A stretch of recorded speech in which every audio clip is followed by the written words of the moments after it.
Welcome to The Explainer. Today, we're diving into a story that sounds almost like a legal thriller, a huge political firestorm that all came down to the meaning of just one word, and it pushed a nation's government right to the edge.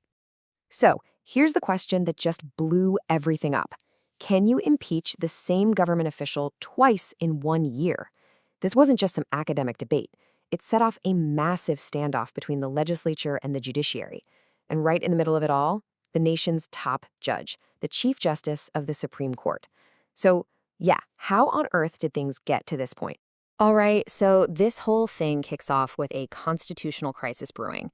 It all starts when an impeachment complaint gets filed against the Chief Justice. But, it's what happens after that initial filing that really lights the fuse for this insane legal showdown. Okay, just look at how quickly this escalated. On June 2nd, 2003, the first impeachment complaint gets filed. Fast forward a few months to October 22nd, and the House Committee on Justice says, nope, not enough substance, and throws it out.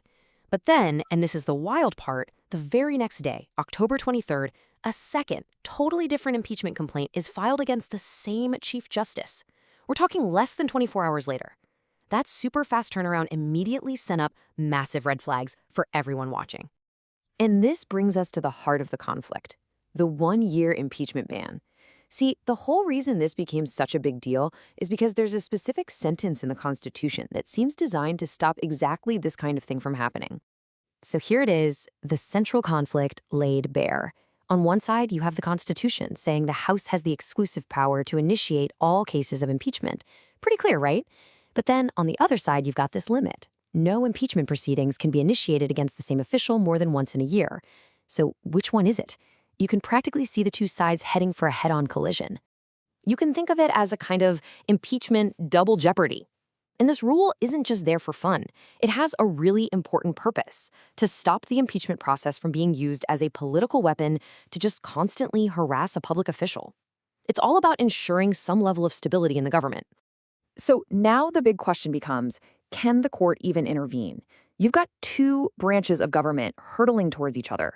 Can the third branch, the judiciary, step in and play referee? This was a huge dilemma, especially since the person being impeached was, the head of the Supreme Court itself. Now, for a long, long time, the courts probably would have just said, hey, not our problem. They would have used something called the political question doctrine. Basically, it's the idea that courts shouldn't get involved in issues that are purely political. And for ages, impeachment was considered the textbook example of a political question. But things had changed. The nation's 1987 Constitution, which was written right after a period of authoritarian rule, totally flipped the script. It created this thing called expanded judicial review. This was specifically designed to make sure the government couldn't overreach. And it wasn't just a suggestion. It made it the court's duty to check if any branch of government was committing a grave abuse of discretion. And the guys who wrote this new constitution were crystal clear about it. People like Constitutional Commissioner Roberto Concepcion said, look, the judiciary is the final arbiter. They wanted to make sure that no one could just hide behind the "it's a political question" excuse to get away with unconstitutional actions. So the court didn't just have permission to act, it had a mandate. So the court agrees to hear the case. And now, this entire massive showdown, the fate of the Chief Justice, the balance of power, everything, it all comes down to what one single word really means. When does an impeachment proceeding officially initiate? Seriously, that's the question. Is it the second the papers are filed, or does it happen somewhere later down the line? The entire case hinged on the answer. And the crazy part is, the whole reason this was even a debate was because the House of Representatives had recently changed its own rules. And this table just lays out the problem perfectly. See, under the old rules from the 11th Congress, an impeachment was initiated only when the Justice Committee decided the complaint had merit. So by that logic, the first complaint never got initiated because it was dismissed. But then the 12th Congress came along and changed the rules. Now, an impeachment was initiated the second it was filed. Two completely different definitions. So you see the two competing meanings of initiate? The House was arguing that to initiate meant the whole long process, right up to a final vote. And since that never happened with the first complaint, they said the 1-year ban didn't apply. But the people challenging them said, no way. They argued initiate means exactly what it sounds like, the very beginning, the moment you filed the complaint. The clock starts right then and there. So, how do you solve a problem like this? Well, the Supreme Court went straight to the source. They dug into the records of the Constitutional Commission, the people who actually wrote the rule. And bingo. They found a quote from Commissioner Florence Regalado, the guy who sponsored the impeachment provision. He explained that initiating includes taking initial action, and that it means to file the complaint. Can't get much clearer than that. So now we get the ruling on the rules. With that crucial piece of evidence from the Constitution's own author, the Supreme Court had its answer, and it was about to deliver a landmark decision on the separation of powers. And here's the decision. The Supreme Court ruled that in the context of the Constitution, the word initiate means the filing of the complaint, period.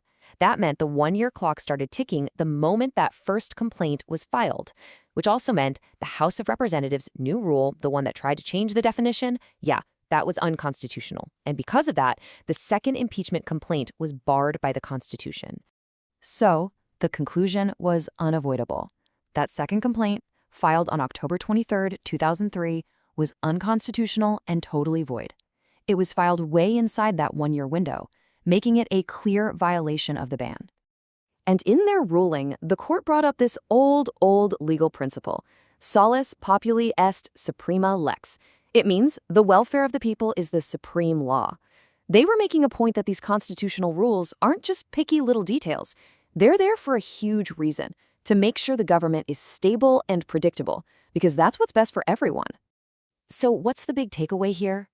This decision really reaffirmed the judiciary's role as the ultimate guardian of the Constitution's limits. It was way bigger than just one impeachment case. It was a powerful statement about checks and balances, proving that no branch of government is above the Constitution. It answers a fundamental question. When one branch of government oversteps its authority, who holds it accountable? This case gave a crystal clear answer, cementing the idea that the judiciary has the final say when constitutional lines are crossed, no matter how political things get. Ultimately, the whole thing showed that the Constitution provides the means to resolve any crisis. It's the judiciary's duty to find that path. You know, it's pretty incredible when you think about it. The very crisis that seemed like it could tear the government apart ended up proving just how strong its foundations really are.